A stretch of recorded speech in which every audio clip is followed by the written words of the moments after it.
ಕಾರ್ಮಿಕರ ಬೇಡಿಕೆಗಳ ಈಡೇರಿಕೆಗಾಗಿ ಹಾಗೂ ಖಾಸಗೀಕರಣ ಗುತ್ತಿಗೆ ಪದ್ಧತಿ ನಿಗದಿತ ಅವಧಿಯ ಉದ್ಯೋಗದಂತಹ ಕೇಂದ್ರ ಸರ್ಕಾರದ ಕ್ರಮಗಳನ್ನು ವಿರೋಧಿಸಿ ಜನವರಿ 8 ಮತ್ತು 9 ರಂದು 2 ದಿನಗಳ ಕಾಲ ನಡೆಯಲಿರುವ ಅಖಿಲ ಭಾರತ ಮಹಾಮುಷ್ಕರಕ್ಕೆ ಎಲ್ಲಾ ವರ್ಗದ ಕಾರ್ಮಿಕರು ಬೆಂಬಲಿಸಬೇಕು ಎಂದು ಇಂಟಕ್ ಕಾರ್ಯದರ್ಶಿ ಸುರೇಶ್ ಚಂದ್ರ ಶೆಟ್ಟಿ ಹೇಳಿದರು.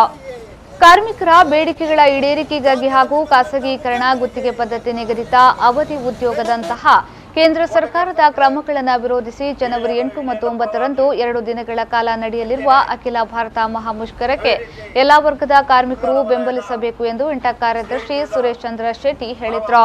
ಜನವರಿ 8 ಮತ್ತು 9 ರಂದು 2 ದಿನಗಳ ಕಾಲ ಅಖಿಲ ಭಾರತ ಮಹಾಮುಷ್ಕರದ ಯಶಸ್ವಿಯಾಗಿ ದಕ್ಷಿಣ ಕನ್ನಡ ಜಿಲ್ಲಾ ಮಟ್ಟದ ವಾಹನ ಪ್ರಚಾರ ಜಾಥಾವನ್ನು ತೊಕ್ಕೊಟ್ಟುವಿನಲ್ಲಿ ಸ್ವಾಗತಿಸಿ ಮಾತನಾಡಿದರು.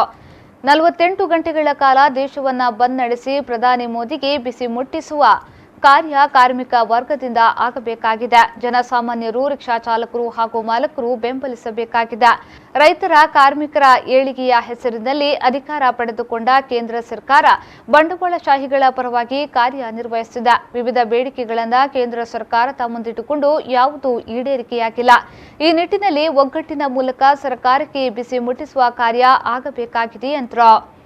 ಏನು ತೊಂದರೆ ನಡೆಯುತ್ತಿದೆಯೋ ಇದರ ವಿರುದ್ಧವಾಗಿ ನಾವು ಮುಂದಿನ ದಿನಗಳಲ್ಲಿ ಬರುವ ತಿಂಗಳು ಜನವರಿ 8 ಮತ್ತು 9 ರಂದು ಈ ಜಿಲ್ಲೆಯಲ್ಲಿ ಮಾತ್ರವಲ್ಲ ರಾಷ್ಟ್ರದಲ್ಲಿ 24 ಗಂಟೆ ಮಾತ್ರವಲ್ಲ 48 ಗಂಟೆಗಳ ಕಾಲ ಇಡೀ ದೇಶವನ್ನು ಬಂದ್ ಮಾಡುವ ಮೂಲಕ ಪ್ರತಿಭಟನೆ ಮಾಡುವ ಮೂಲಕ ಈ ದೇಶದ ಚುಕ್ಕಾಣಿ ಹಿಡಿದಿರುವಂತ ಶ್ರೀಮಾನ್ ನರೇಂದ್ರ ಮೋದಿ ಅವರಿಗೆ ಕೇಂದ್ರ ಸರ್ಕಾರಕ್ಕೆ ಬಿಸಿ ಮುಟ್ಟಿಸುವಂತ ಕೆಲಸವನ್ನು ಮಾಡಲಿಕ್ಕಿದ್ದೇವೆ.